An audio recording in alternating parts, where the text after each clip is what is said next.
మర్యాదల నగరం. ఇక్కడ జన్మించాడు ఆ మహాపురుషుడు. దేవుడై మానవుడి మర్యాదను ఆచరించినవాడు. ఇది గాథ, ఆ శ్రీరాముని గాథ. ఈశ్వరుడై కూడా మానవుడయ్యాడు. ఎందుకంటే ప్రతి మానవుడిలో ఈశ్వరుడు మేల్కొలవాలి అని.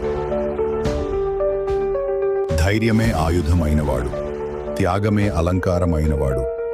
ఆమె సీత కేవలం రాముని అర్ధాంగి కాదు, ధర్మానికే నిర్వచనంగా నిలిచినవారు.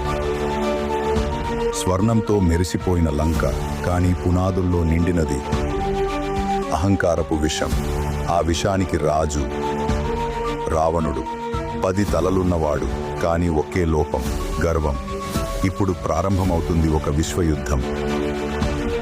ధర్మపు దీపస్తంభంలా నిలిచిన శ్రీరామునికి ఎదురుగా అధర్మపు తుఫాను. ఒకవైపు మర్యాద పురుషోత్తముడు శ్రీరాముడు, ఇక మరోవైపు అహంకారంతో మునిగిపోయిన లంకాధిపతి రావణుడు.